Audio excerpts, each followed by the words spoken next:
Recording studio मठिया मोड़ नीम चौक चौसीमा वैशाली।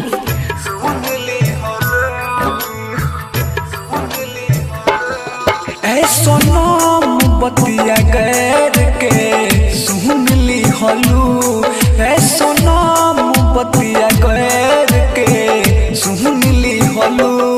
भवन को में ही रहे हम में दोसर चुन ली हलू। सोनम बतिया गैर के सुन ली हलू, सोनम बतिया गैर के सुन ली हलू।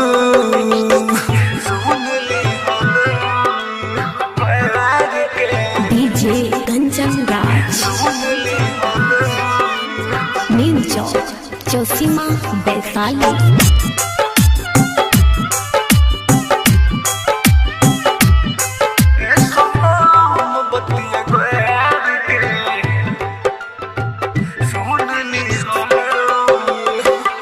तोहरे खातिर हम ही रहनी सब कुछ न हो।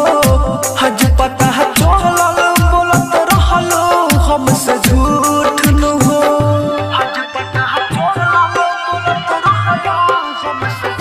तोहरे खातिर हम ही रहनी सब कुछ न हो। हज पता चलल हमसे बोलत रहलो झूठ न हो। पहिले देखे खाती हम कहबे करार रहलू। पहिले देखे खाती हम कहबे करार रहलू। अब देखी काहे अखिया अपन मुनली हलू। सोनम बतिया गैर के सुन ली हलू।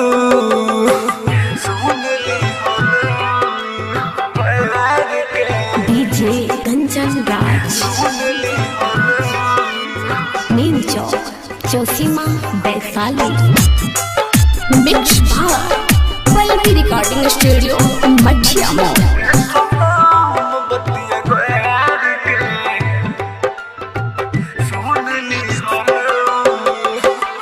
तू तो भूल गईलू तोहके हम भूल न पाइब हो। छोड़ी है प्रमोद जहिया हम ही याद आइब हो।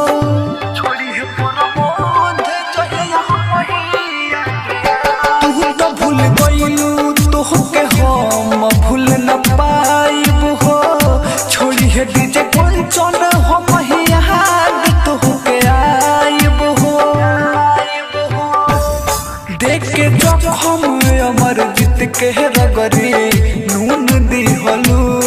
देख के जखम अमर जीत के रगरी नून दी हलू। कहस छोटू हंसत अखिया में खून दी हलू। सोनम बतिया गैर के सुन ली हलू। सुन ली हलू।